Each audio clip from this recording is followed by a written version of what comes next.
Welcome back, listeners, to Sandman Stories Presents, a folklore podcast where I read you to sleep or until the next story. I'm your host, Dustin.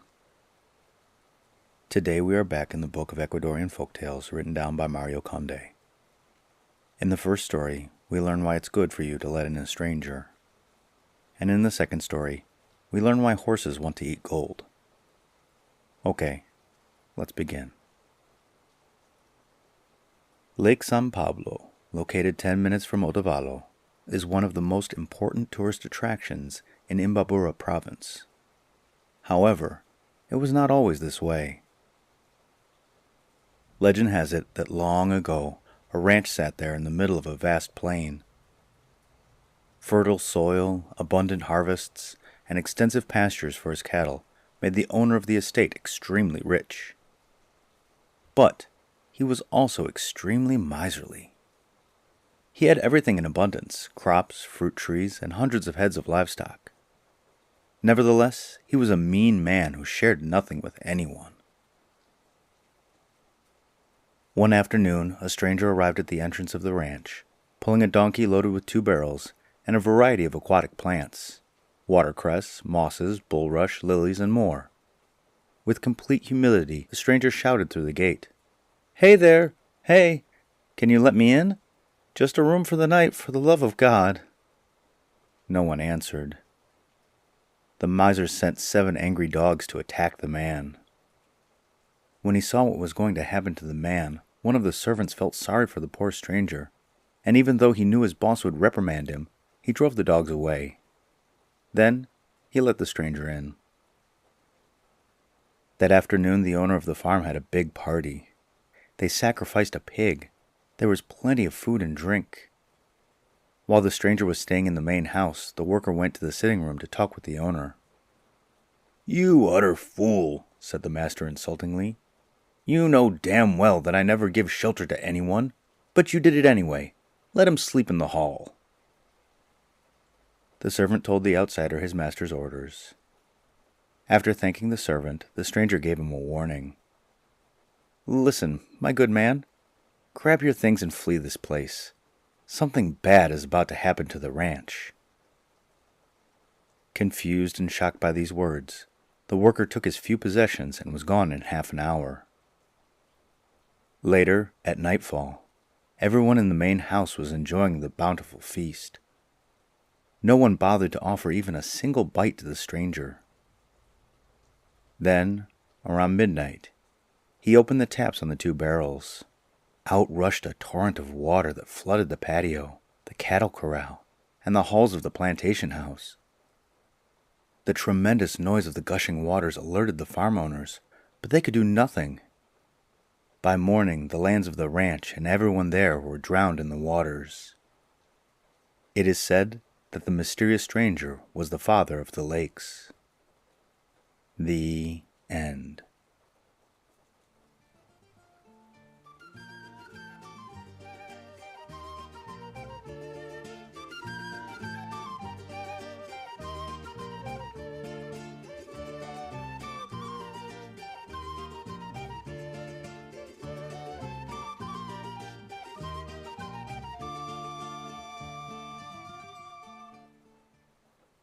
Okay, and story number 2, The Gold Eater.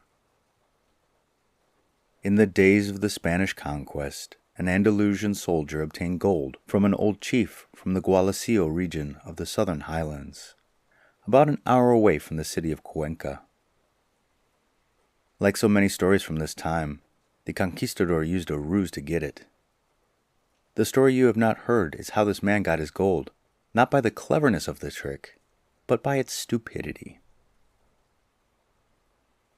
The soldier was riding on horseback when he came across a young indigenous man named Pautis, the son of the chief. With fear and curiosity, the boy approached the powerful animal. The Spaniard at once saw a chance to trick him. "Give me gold for my horse," the conquistador told the boy. "See how he bites the silver bit? Hurry!" "Incredible," said Pautis, and he ran towards home. The Spaniard dug his spurs into his horse and followed the astounded boy. At home, Pautis told his father that a bearded man, dressed in shining metal and wearing colorful feathers on his head, had asked him for gold to feed his animal that he rode. "Don't be naive," said the chief with a knowing look. "The stranger asked you for gold himself. He's the one who wants the riches. Animals don't eat gold, only the leaves of maize and other plants." "But I saw him chewing on the silver metal," said the boy. "It must have strong teeth," explained the chief. "They put a metal bit in the mouth so it will obey the rider. It's like when you have to guide llamas through the mountains." Not entirely convinced by his father's explanation, the boy waved at the Spaniard. There was a bearded stranger who had dismounted from the animal and was waiting out front. The chief looked through the door and, without saying a word, he left the house and headed for the barn. He returned after a while with some stalks of corn. He cautiously approached the horse. "Stranger, you have asked for food for your animal," said the chief. "I want to see which kind it likes more." Then he showed the beast a stalk of corn and a golden bracelet taken from his wrist. Naturally, the animal extended its snout towards the corn and started to chew it through the bit. The gold bracelet received a blunt equine snub.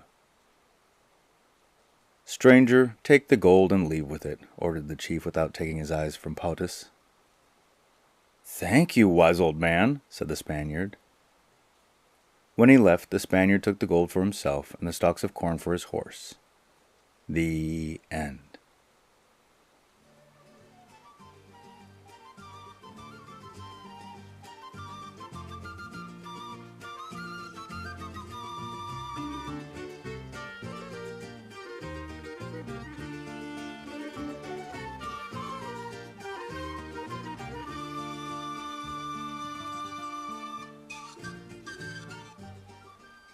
Wow, that first story reminds me so much of other flood stories and hospitality stories. You should err on the side of being kind. And in the second story, I like how cool the chief was about everything. The greedy Spaniard just came off as, well, greedy. And thanks again to Mario Conde for letting me record these stories. And the podcast shoutout is to the Russian Empire History Podcast. Hosted by JP, this show covers not only big hitters like Catherine the Great and Napoleon, but also the numerous ethnic minorities in its empire. It's a really cool look at a history that doesn't always get told in America. And so if you like his show as much as I do, go and give it a like, a rating, and a review, especially on Good Pods. And the listener shoutout is to the city of Morelia in the state of Michoacán in Mexico. My apologies for butchering some of these names. I'm practicing it, but I will not be perfect. The Teotihuacan people left behind artifacts dating to the 7th century, and in the 12th century, the Purépecha people moved in, and have been there ever since. The Spanish began to impose themselves on the local population starting in the 1500s. And a fun modern fact, the movie Bravados, starring Gregory Peck and Joan Collins, was filmed there. I was unable to find the phrases I needed in Purépecha, so instead I will say to my one listener in Morelia, Muchas gracias y buenas noches.